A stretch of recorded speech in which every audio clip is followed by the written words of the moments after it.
Good afternoon, everyone. Let's start as we're waiting for the others to join. We can already start and make sure that we get the ball rolling. And of course, we will repeat and answer any questions at the end of the meeting. I am today with Humphrey. I have the chance to be joined by Humphrey, who has very, very deep experience in credit. So maybe Humphrey, you want to introduce yourself briefly before I get towards myself and start the whole presentation. Also, some house rule. You have access to the chat and the Q&A. Feel free to share a little bit more about you, although I know and I see that there is a very let's say like usual participants with Elizabeth, Viola, even Pauline, really karibu, and Rina, karibu sana. Thanks so much for joining. We're really excited to have you today. And I'll pass it on to Humphrey to share a bit more about his experience, and then we'll start the masterclass, which today is about the requirements for loans. So we'll discuss everything about what APSA is requiring, the issues that we've seen from certain of the profiles, and how we'll be able to support. So Humphrey, on to you.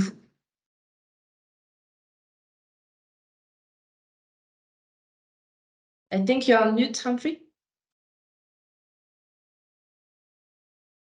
Oh, thanks, Melanie. I hope you can hear me clearly. Fantastic. My name is Humphrey. Joined Melanie Capital as head of credit and analytics. My experience, borders and is around credit reviews. It goes all the way from consumer credit to SMEs and a little bit of corporate credit. I'm actually here to assist, run with Melanie this masterclass, make you get a better, understanding of why some documentations are usually asked, the processes in place, scorecard, uh, how we more or less determine your ability to be able to service a facility, and also how we call you and more or less end up giving you a limit, a credit limit in the line of credit that you want. So I'm ready to run the show with Mel, and I'm looking forward to an interactive session. Also, I want you guys to ask questions pertaining to areas that you feel that you don't understand, and I'm happy to be here with you. Awesome, excellent. So I saw that a bit more have joined. Karibuni sana. As I mentioned, if you have a question that comes up, you have the Q&A, and you have the possibility to raise your hand, and this way we can be able to allow your video and allow your mic to ask your questions, or you can also ask it on the chat. But without further ado, what I will do is I will share my screen, and we'll start the discussion today, which is a very important one because we've had so many questions about why we asking and why is APSA asking so many documents and so on. Humphrey, can we see my screen?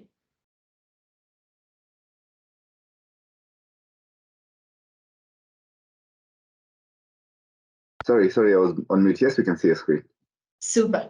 So I think we can start. So today is introduction to fundraising, and in particular for loans. So just a quick reminder about what we discussed during the sessions.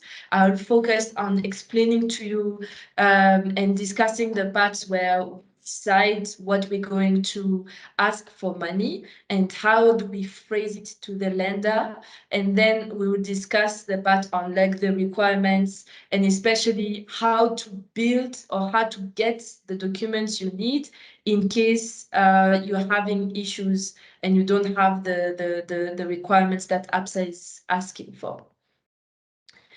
So why do I need to fundraise? That's the first question that you need to ask yourself. We've discussed with a lot of participants so far, and like a lot of you are telling us that you are looking to fundraise to maybe have a marketing person to help you sell, or like a new engineers and something like that. You have to be careful on the type of things you're asking money for, because there are things that the founder or the investor cannot do not have the mandate to fund and are not able to fund. So when you ask yourself, why do I need to fundraise? This actually responds to the question, am I raising for debt, for equity, or for grants? For today, I focus a lot on debt and equity because for grants, it's very difficult to get grants on a recurring basis. It's more based on the opportunity. Maybe USAID is proposing this, or GIZ is proposing another type of grants, but it's not a sustainable way to fundraise. So it can happen occasionally, but not on an ongoing basis. So there's the type of funding. Then there is the type of the targeting. So when I know why I need to fundraise, I know what I need, what will be, what the money will be used for, what type of funding, equity or debt. Now I know if I have to talk to a bank or if I talk to an equity fund. And finally, helps me to also budget, because now if I know I am fundraising specifically for a machine or specifically for a vehicle or for working capital, now I can put the numbers right, because what an investor or lender will ask is how much to do what and how you able to give me back the money.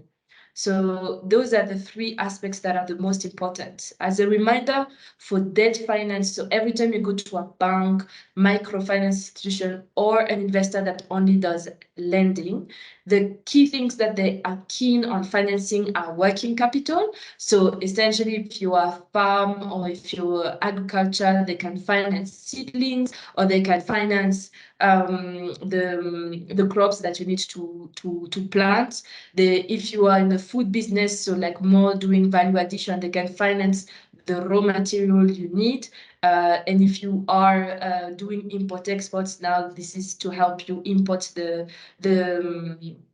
the goods. So working capital is the first type of financing you can get. Have in mind that usually it is short-term financing, so 3 months, 6 months. For people who are looking for longer facilities, make sure you look for patient investors, but it is much less easy to find than to go to directly to the banks or the microfinance. So my advice on net working capital, look at smaller amounts so that you can repay fast and with not a lot of interest. Finally, clients, for the second part is clients' receivables. So actually, I've talked to a lot of you about this. It's especially when you have a delay between the time that the client pays you and the time you deliver the goods. So let's say you are in the logistics and you deliver goods to a distributor, and they take maybe 30, 60 days to pay you back. So now you can go to the bank and show that you have an invoice that ensures that you will be paid, but it will take 3 to 6 months. So the bank can give you the money so that you can be able to have the cash during the time that the client has not paid you. And finally, the last part that lenders are keen on financing are assets. And assets are mostly machines, vehicles, and so on. And for that, this is what is called, let's say, asset financing. And once you get the money, you are basically charged to buy the machine and pay back slowly, thanks to the productivity you would have managed to get thanks to this machine. So those are the three types of loans you can go to the bank.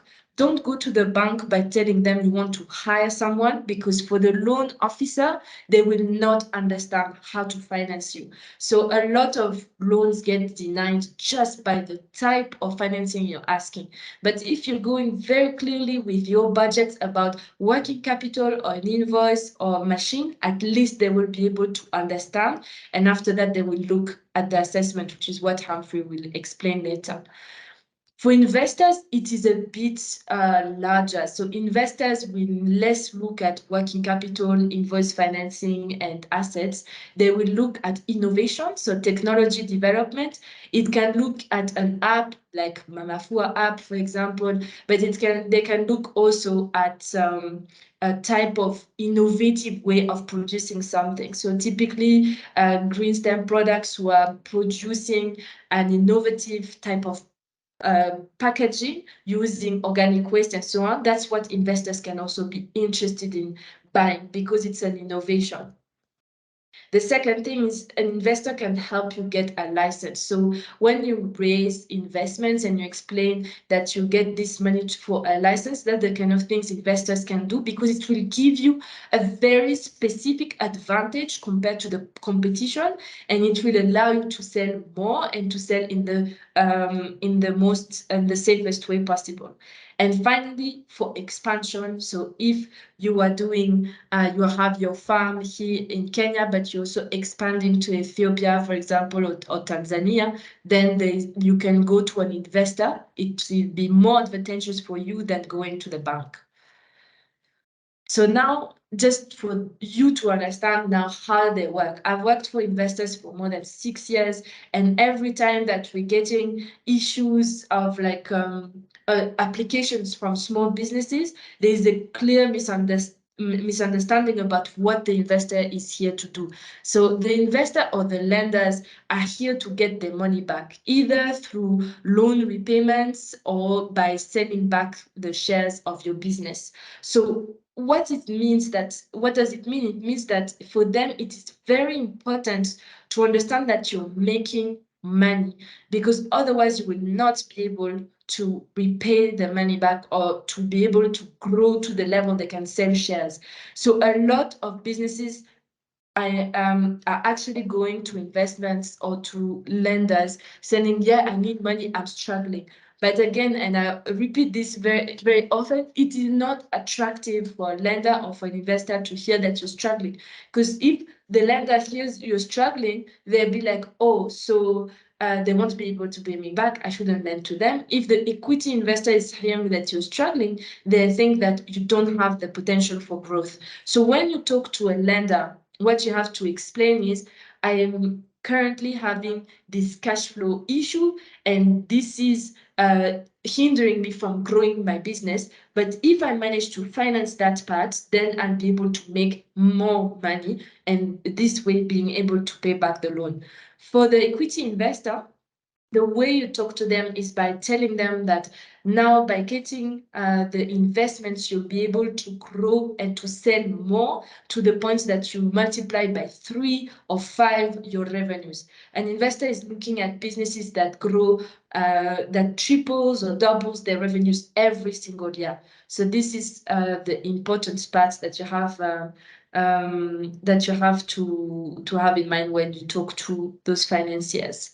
And once you have your strategy, this was your fundraising strategy put together, you know why you're fundraising, you know what you're going to spend on, you know already how to present yourself and have the narrative. This is where you're looking at how to become eligible. And I will pass it on to Humphrey here to tell you how the banks especially are looking at eligibility, and why we've been asking those kind of documents via email, so that we can be able to show the bank that yes, your business can be eligible, and even if it's not eligible now, it can be eligible in the next month or 2 months.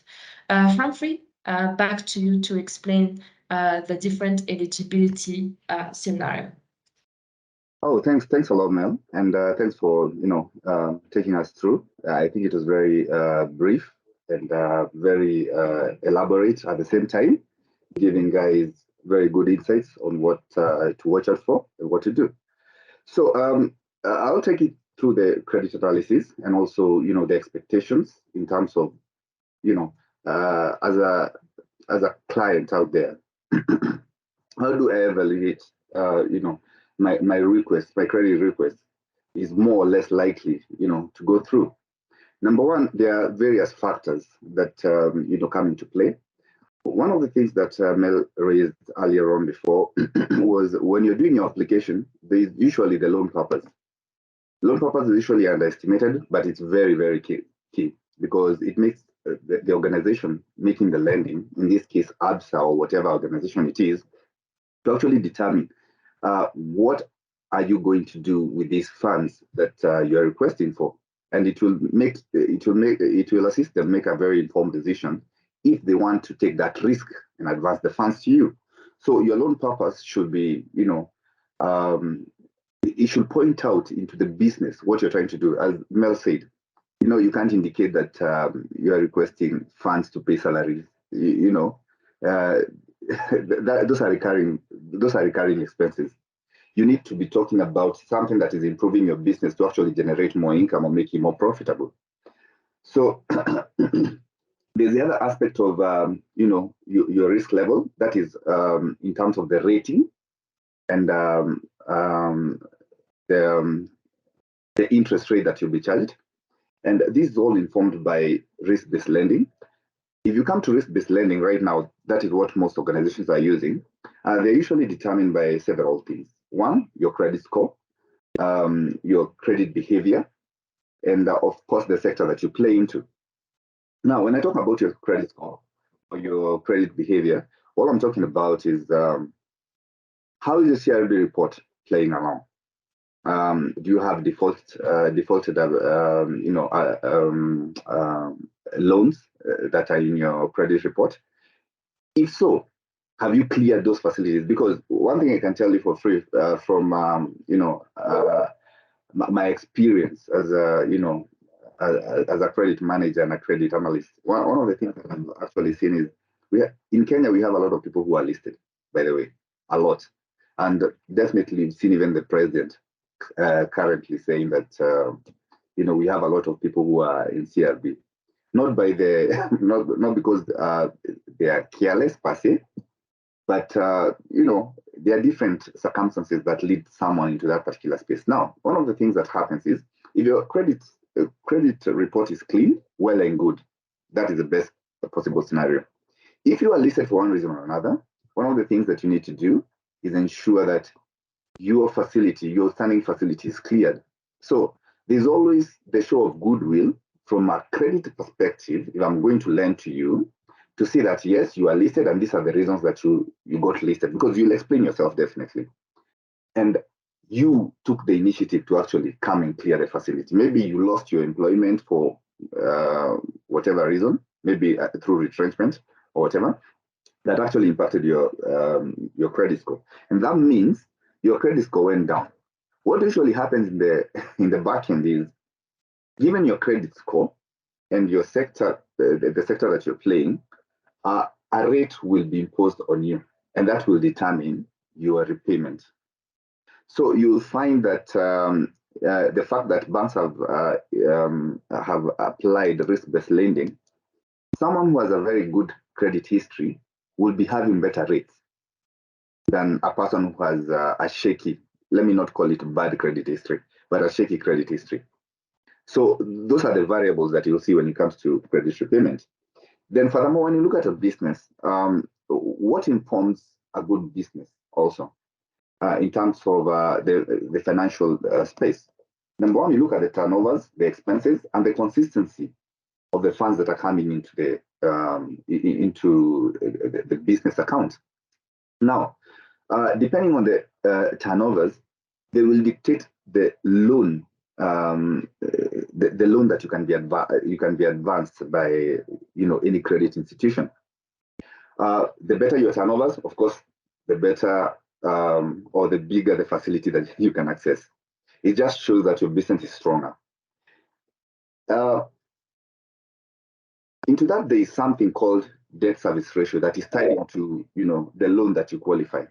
Now, what is debt service ratio? Debt service ratio is the amount of repayment versus the income that you're making, or your expenses over the income that you're making. What do I mean? When you are lending to any business or an individual in this particular case, there's a rule. There's a government rule, first of all, for individuals for the consumer lending, where you're not supposed to lend more. An individual has to take a third of their pay home. So when we are assessing a business, most businesses, they're usually given a DSR ratio of 50%, more or less. And the reason is businesses are different. They are kind of different to individuals.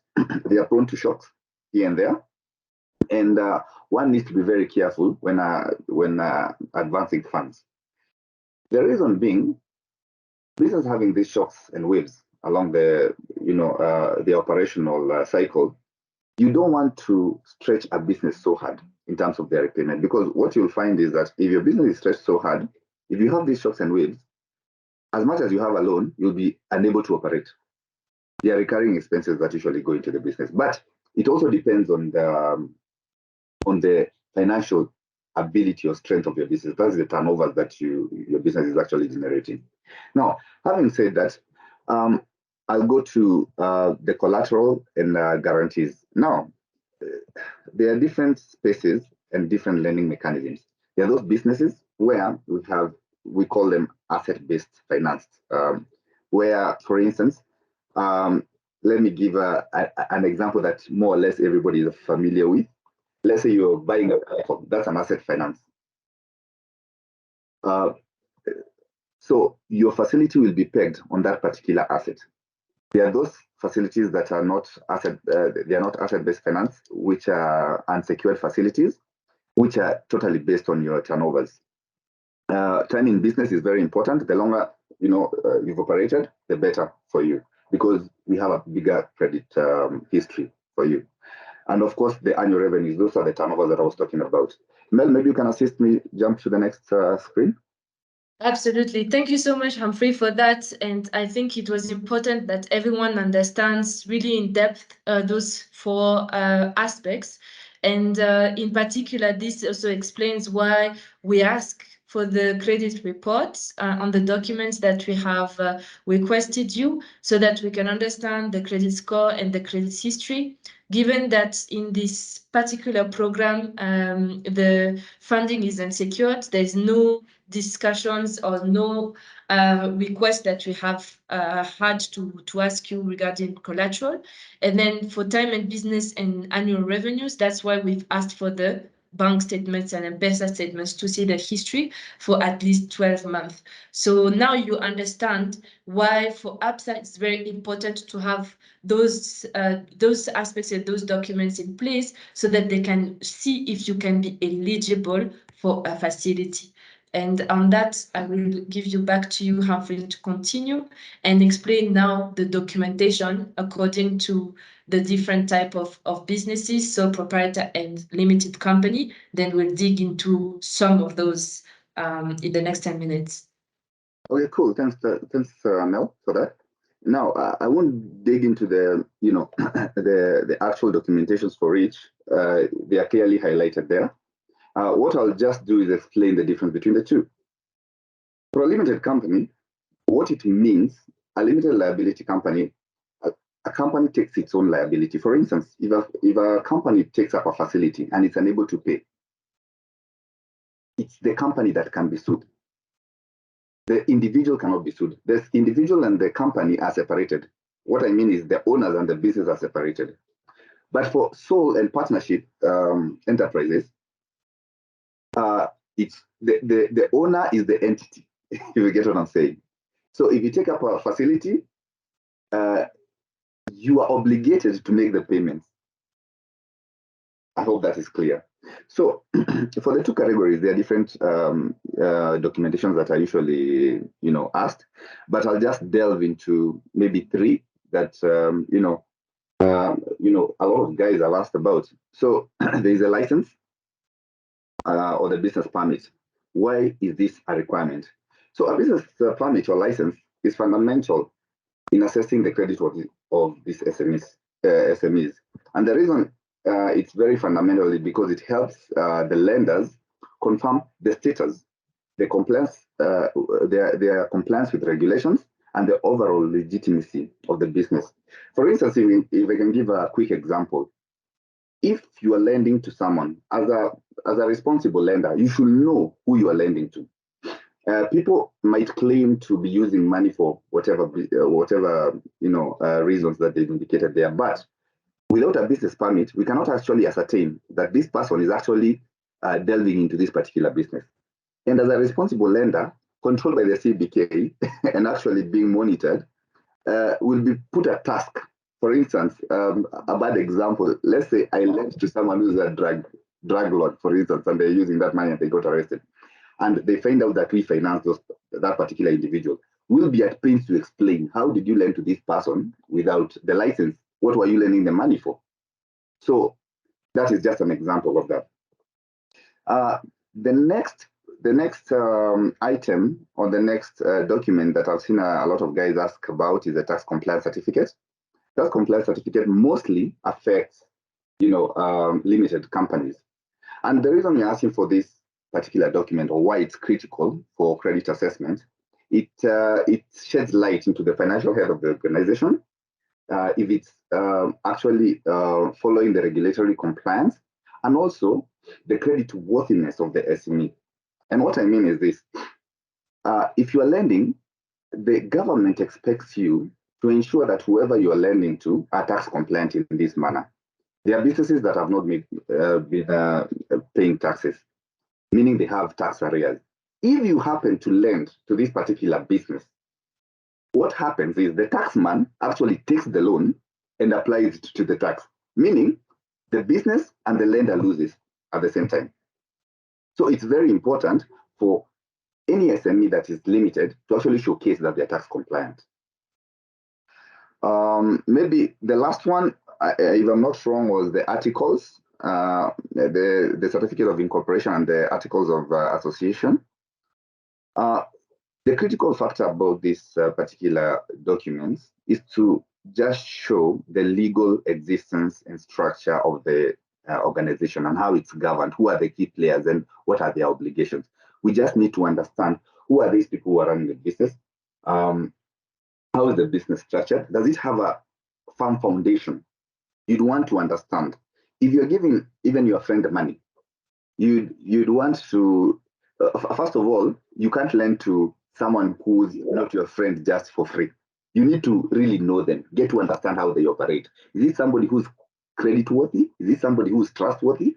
Is it, their behavior? A lot of things will, morph into you actually determining if you're going to give them that credit. The same space or the same case in this particular space when it comes to certificate of incorporation or memorandum of articles of association. It just gives us a very clear highlight of who the company, what the company is all about, who are the leaders, and how it's structured.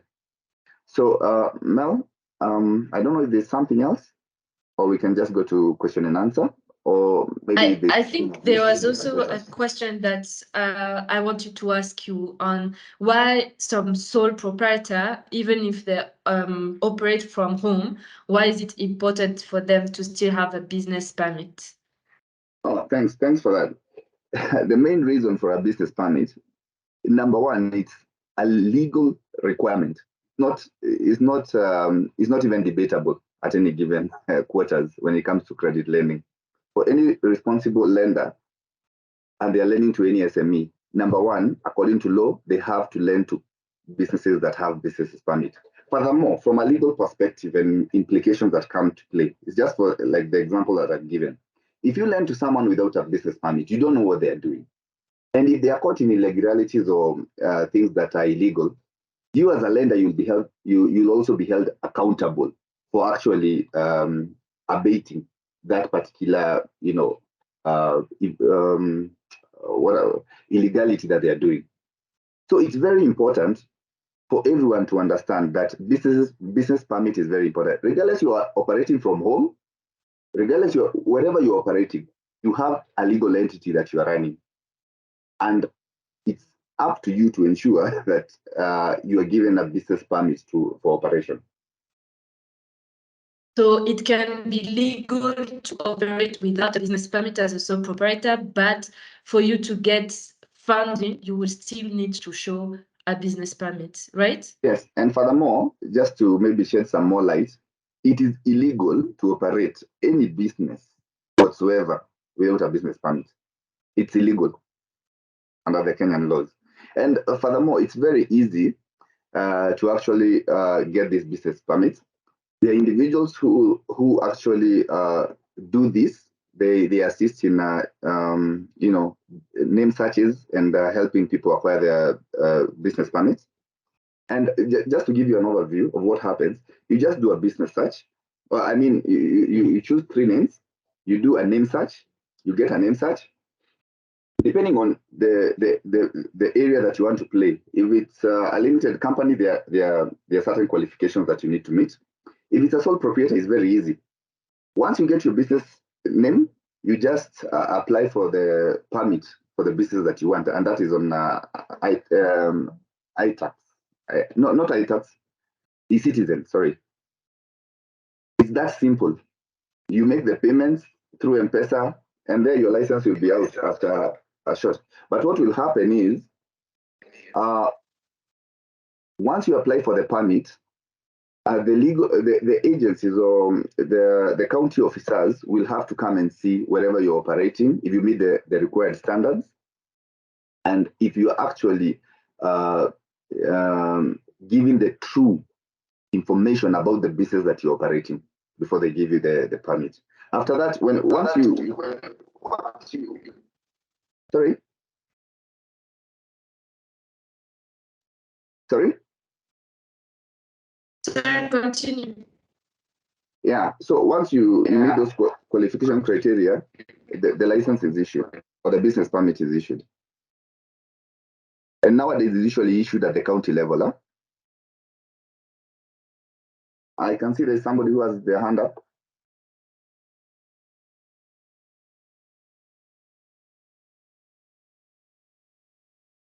Someone has their hands up, so let me just stop sharing then and allow. I just need to make sure that we can allow the person to talk. Who did you see had the hands up? Humphrey? I'm just seeing a hand up. I don't know who it is. I'm trying to figure out. Hi, it's Speciosa. Hi, Speciosa. Welcome. Hi. So, sorry to cut you short, Humphrey. But my question is, what if I have been operating, and right now I'm expanding so that I can get a premises. Do I still need to have a license? Because you see, like I was doing one side of my business, like I was only making cleaning detergents, like at home. Right now, I want to open a laundry, but like that's my expansion plan. Do I still need to get a permit for that? Okay. Because it's part of my expansion plan. Okay, thanks for that, Speciosa. I hope I pronounced your name correctly, by the way. It's a unique name. Number one, first of all, the fact that you're already operating without a license, it might be termed as illegal. That is number one. So you need the business license either way. You expanding or maintaining your operations as they are. It is paramount that you get a business permit.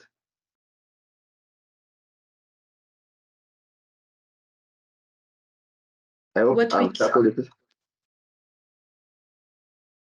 I think she's on mute. I hope I've tackled your question.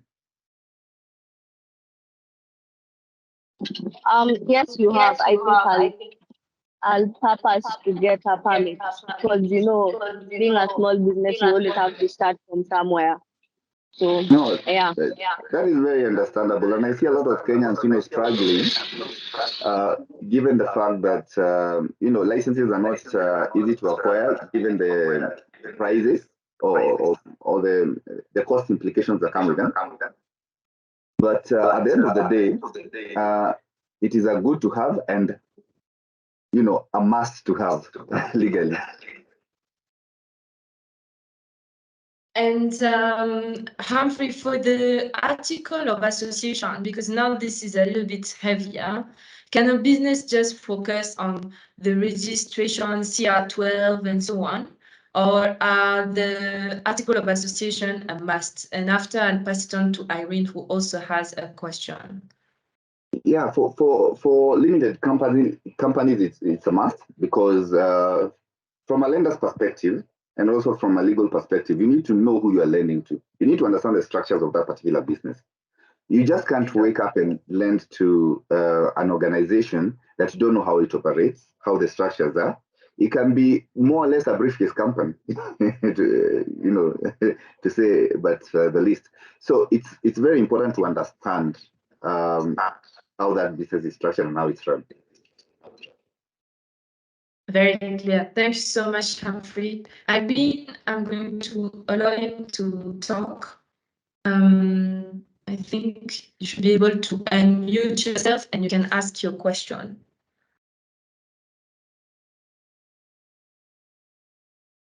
Hi. So in my case, I'm doing a sports brand in memory of my dad. And I haven't really started selling because I decided to do a test of the market.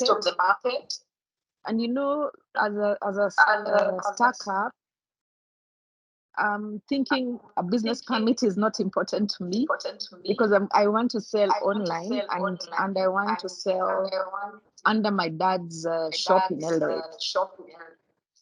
So you see, the costs of just starting is just too high, and you need to choose what you need to have for you to be compliant in terms of for you to be able to access the loans. Would that be okay? Because I really don't need a business permit right now. So maybe Humphrey, before you answer, let me also give my experience as we just raised funding recently. I mean, I totally understand your issue because we had the same when we started Melanin Capital. And actually, when we started fundraising, we didn't have a business permit for the simple reason that you said, like you have to decide of cost, and then you also it's just an extra, let's say, bureaucratic step that not everyone has in mind, especially when they start selling. So we didn't have it. But when we started fundraising, even from investors, it became an issue because they were not feeling comfortable to give us the funding without the business permit. So I would say, like, for you to operate to start with, it's if you operate from yourself and you don't have a location, it's still possible. But as soon as you get a location, you'll be asked for a business permit anyway. And also, like, if you want the funding, then it's quite a must. And I'll pass it back to Humphrey to tell us what is the bank perspective on it, if it's a complete sine qua non question, but at least from the requirement we got from ABSA, it is quite a hefty an important requirement. Humphrey? Melanie, I think you've just hammered it correctly. Number one, I know at this particular juncture, it's very important for everyone to just figure out, where is my business at? What are my priorities? I know for every Kenyan, anybody who wants to start up a business, it's quite tough, and I appreciate that.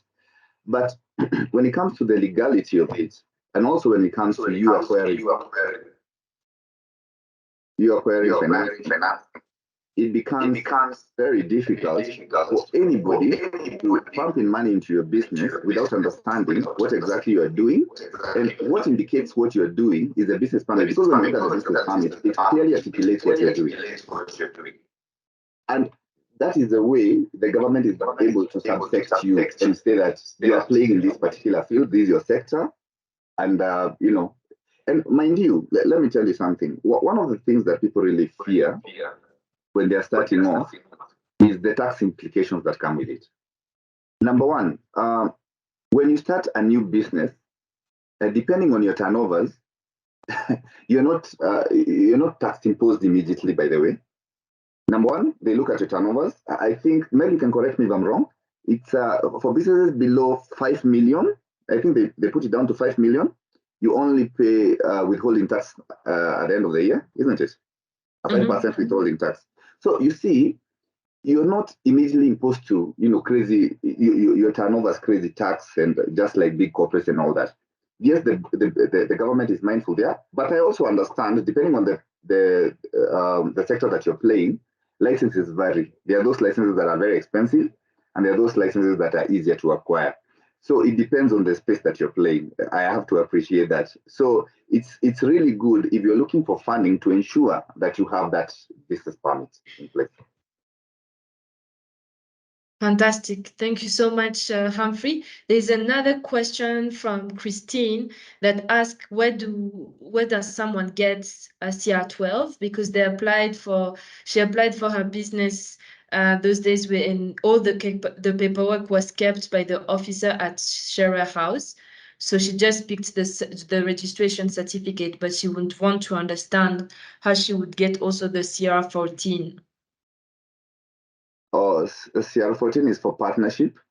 That's and you can just maybe ask her, or if she can hear me, she can actually maybe tell us. It's a partnership, not limited companies. Limited companies have CR12s. Partnerships have CR14. It's a partnership, isn't it? Yeah, Christine, I've given you the mic. If you want to unmute, you can explain better your situation and be able to explain to Humphrey what exactly is the issue for you. Go for it. Okay, so I got this email with documents that I need to put on the portal, but mine is a sole proprietor, and one of them was a CR14. So I didn't understand because I've looked through like online, I can't see it anywhere. And when I used to register, we didn't have eCitizen. Okay, it's all right. It's all right. If you're a sole proprietor, you don't need a CR14.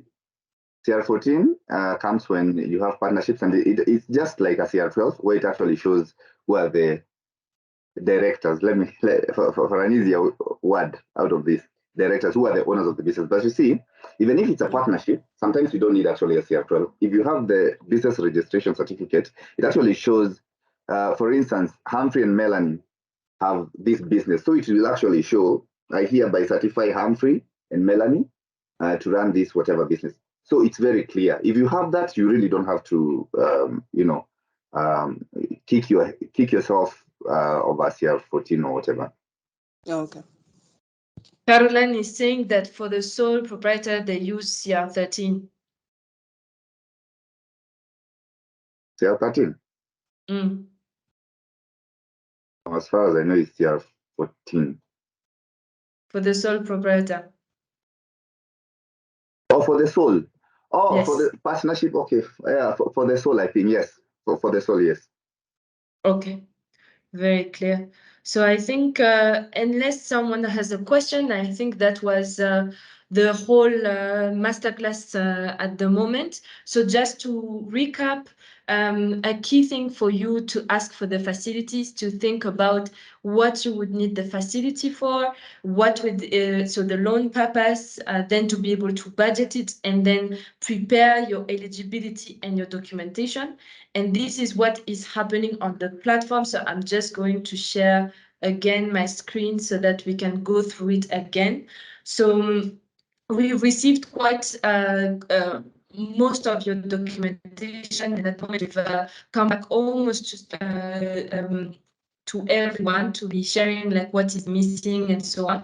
So when you come to the Melon Capital platform, the key questions and key documents that we are asking reflects what we have discussed today. There is a part about your personal profile, where we ask you very specifically your IDs, and it's for ABSA to be able to review you and the owners of the business, the type of ID, to make sure that you exist and that you have the right documents. Then what we discussed today with Humphrey are mostly the legal and tax compliance, which is in the business profile. You see on the right, you need to put together the registration documents, so CR12 or CR13 or CR14, based on how you are incorporated, and then the tax documents, so PIN of your company, and then the business permit. The only thing that is optional is the pitch deck, but it's a nice to have so that ABSA can understand better your business model. And then the next one that you have to upload is the credit profile, where you can upload your bank statements or your financials or your M-Pesa. This one is also important for ABSA to see your timely business and your revenues. So those are the documents that we have requested, and for any additional information that is on the list of that Humphrey sent, you can upload all of them into the data room. In this way, once you're ready, you can go and apply for financing and focus on especially the ABSA loan, which at the moment is up to 3 million unsecured.